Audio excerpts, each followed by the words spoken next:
السلام عليكم ورحمه الله وبركاته. ازيكم عاملين ايه؟ يا رب تكونوا بخير. اهلا بكم في قناه المنورين، اهلا بيكم في ثانويه عامه بصفه عامه دفعه 2024. ان شاء الله تكون سنه سعيده عليكم وتطلعوا منها مجبورون الخاطر، مش زي دفعه السنه دي خالص. ان شاء الله ان شاء الله تعبكم هيظهر وربنا يعوضكم خير. جايه النهارده اتكلم معاكم في كام بوينت كده لازم تكون عارفهم قبل ما تدخل ثالثه ثانوي، يعني حاجات اساسيه لازم تكون عارفها في اول السنه. طب ايه اللي هتقولوها لنا؟ بس قبل اي حاجه متنساش تعمل لايك شير سبسكرايب وتفعل زر الجرس عشان يوصلك كل جديد، وما تنساش تنزل تحت تكتب كومنت لطيف شبهك علشان تشجعني ان احنا نكمل كتير بعد كده ان شاء الله.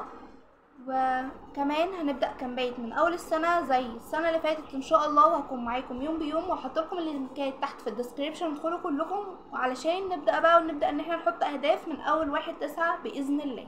يلا نبدأ ونشوف احنا هنعمل ايه وهنتكلم في ايه النهاردة وايه الحاجات اللي انت لازم تكون عارفها وعندك اجابة ليها قبل ما نبدأ. يلا نبدأ ونشوف هنعمل ايه.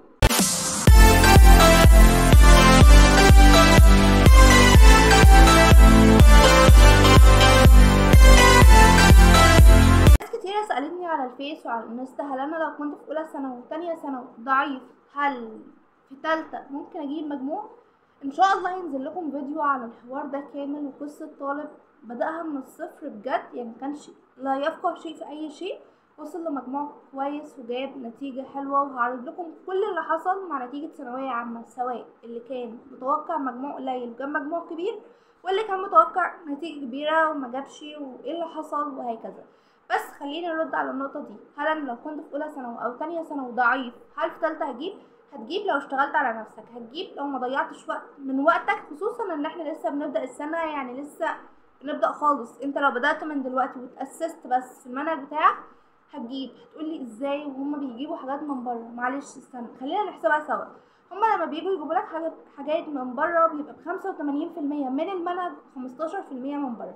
15% من بره يعني الحوار ما بيكونش ضاغط قوي، يعني يوم لو جينا نحسبها هتلاقي ال 15% دول كل 4 درجات 1% او كل 3 درجات على حسب في العام ايه، لان انا كنت ازهر فالدنيا دي معرفهاش، فهو هتلاقيهم في حدود 2% 3% او 1%. يعني على الاقل انت ما تفقهش شيء في اي شيء، على الاقل بتسمع والمدرس مش هيسيبك في السنة دي.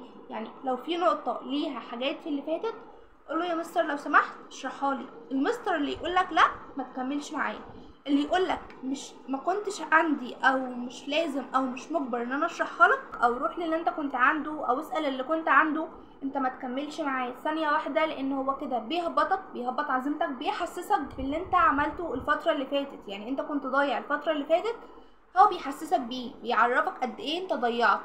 طب تمام، نيجي لتاني نقطه هنتسال فيها. طب انا بقى لو كنت ضعيف جدا في الكيمياء او الفيزياء او الاحياء او الرياضه، ويوم ووقتها اخترت علم علوم او علم رياضه، فانا دلوقتي داخل امتحن في حاجات انا ضعيف فيها. يعني انا ضعيف جدا جدا في الكيمياء، ما تاسستش فيها في اولى وتانية كويس، هل في تالتة ممكن اقفلها؟ ممكن تقفلها لو انت اشتغلت على نفسك كويس جدا. ازاي؟ انت عندك الكيمياء، انا عارفه ان هي متراكمه شويه، بس كيمياء ثانويه عامه بالذات بعيده عن بعض خالص. يعني انت ممكن اللي هتحتاجه في ثانويه عامه وزن المعادلات، حاجات شبه كده، حاجات قليله جدا. المدرس اللي انت عنده المفروض يكون شرحها لك اول حصه كده، يقول لك اساسيات الكيمياء 1 2 3 4. طب المستر بتاعي مشرحهاش وكلفش نفسه ان هو يشرحها، ومعتمد بقى ان كل اللي قاعد قدامه فاهم وكل اللي قاعد قدامه عارف كل حاجه، يبقى انت زي الشاطر تعمل سيرش عنها، هتلاقيها على اليوتيوب عادي، هتلاقيها على جوجل عادي، اكتبها قدامك وخليك دايما رايح جاي تحفظها. طب انا بنسى بسرعه، اعمل ايه؟ خد كل يوم حاجه واحده بس من المعلومات اللي انت جبتها زياده عليك وخليها جنبك كده، فوق المكتب، فوق السرير، جنب الباب، في اي حته انت دايما بتبص على المكان ده. طب تمام، بعد ما اعمل كده وانت رايح جاي اقرأها. طب حلو، هو مجرد يوم 2 وخلاص هتكون حفظتها، هتبدل غيرها. طب وزن المعادلة هحفظه ازاي او كده؟ لا انت هتتعود بقى، انت خلاص هتحل مثال مثالين، هتجيب الاساسيات على جوجل او يوتيوب زي ما قلنا، تبدأ تعملها. معرفتش بقى ووصلت للمرحلة اللي هو مش عارف، في اللحظة دي لازم تسأل المدرس بتاعك، لان انت هتحتاج وزن المعادلات في الكيمياء كويس جدا، وهو مش هيجي يجيب لك مثال في الكيمياء من الكتاب نصا، ولا هيجيب لك معادلة نصا، فانت لازم تكون عارف ايه اللي هيدخل قد اللي بيخرج ولا مش. انا عارف هو قده ولا مش قده وايه النظام، لازم تكون عارف كل الحاجات دي. فهي سهل عادي جدا، ممكن نسأل المستر برضو اعترض هيبقى نفس الحوار. نيجي لتالت نقطة وهي مهمة جدا، المفروض اصلا كنا النقطة دي نحطها اول نقطة. علم علوم ولا علم رياضة؟ علم علوم ولا علم رياضة دي انت اللي تحددها. شوف نفسك كويس في الاحياء ولا كويس في الرياضة. بتحب الرياضة، بتحب المعادلات، بتحب تفكر. طب انا كويس جدا، كنت كويس جدا في اولى وتانية بمراحل، كنت كويس قوي في الرياضة. اولى وتانية مش مقياس لتالتة خالص، اولى حاجة وتانية حاجة، تالتة حاجة تالتة خالص. هتقولي يعني ايه؟ يعني انت لو ما بتحبش الرياضة كويس ما تدخلش علم رياضة وتعرض نفسك. طب لا، التنسيق بتاع علم الرياضة قليل، والهندسة هتاخد من 83 ولا 84. بس امتحاناتهم صعبة. يعني انت لو انت مش كويس في المادة فانت مش توصل لل83، فانت كده هتبقى ضيعت حاجات كتيرة منك.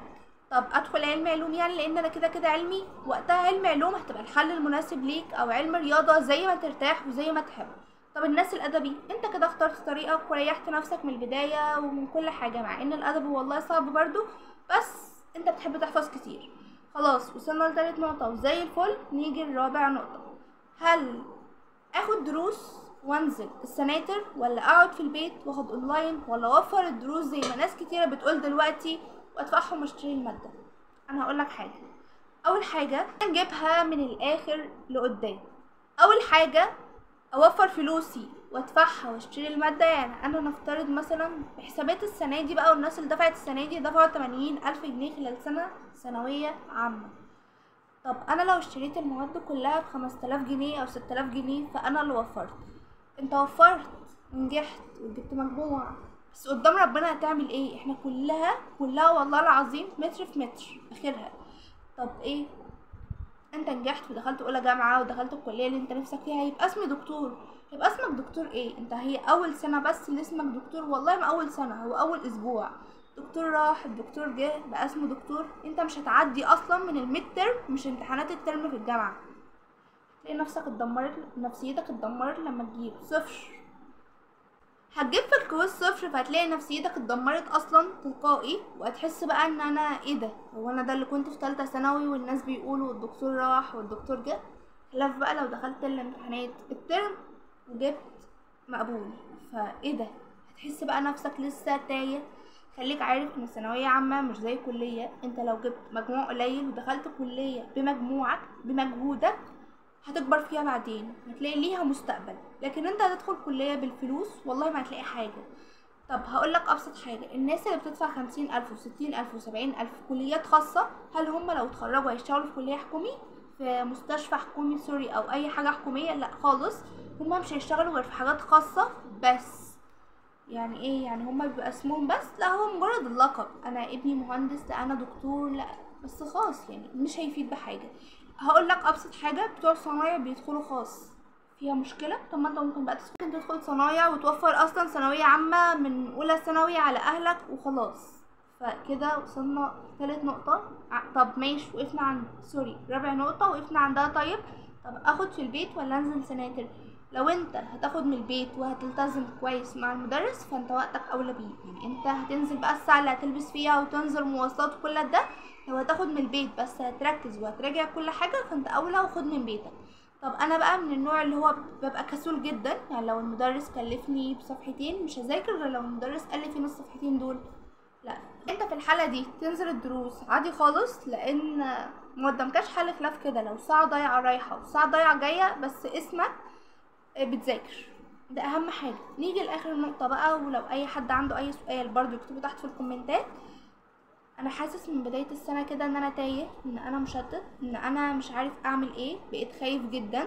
بص انا هقولك حاجة وخليها عبرة ليك، ان كل واحد بياخد على قد مجهوده. طب هم فعلا بيظلموك ولا لا؟ هم فعلا بيظلموكوا، بس خليك عارف ان انت هتوصل للي انت عايزه. يعني ايا كان اللي هتدخله او ايا كان النصيب، فانت حظك جاي ومستقبلك جاي، وهتبقى الكلية اللي انت دخلتها هي اللي مستقبلها جاي. ربنا مش هيضيع تعبك على الفاضي. خلي دي عبرة ليك جدا وخليك مقتنع بيها تماما، ان الله لا يضيع اجر من احسن عمل. ربنا ما بيضيعش تعب حد، ربنا دايما معاك، هتلاقيه دايما جنبك، مش هيضيعك ومش هيسيبك تضيع خالص. بس خليك شوية كده واهدى شوية وان شاء الله هتوصل للي انت عايزه وهتحقق حلمك وهتوصل بمجهودك مش باللي انت شاريه خالص. ونتقابل كتير وان شاء الله دفعة سعيدة ونكون بداية سعيدة كده سوا. يلا انزل تحت بسرعة، ادخل في الجروب وعرفني ان انت جديد وعرفني بنفسك وخلونا كده كلنا اخوات. اقول قولي هذا واستغفر الله لي ولكم، والسلام عليكم ورحمة الله وبركاته.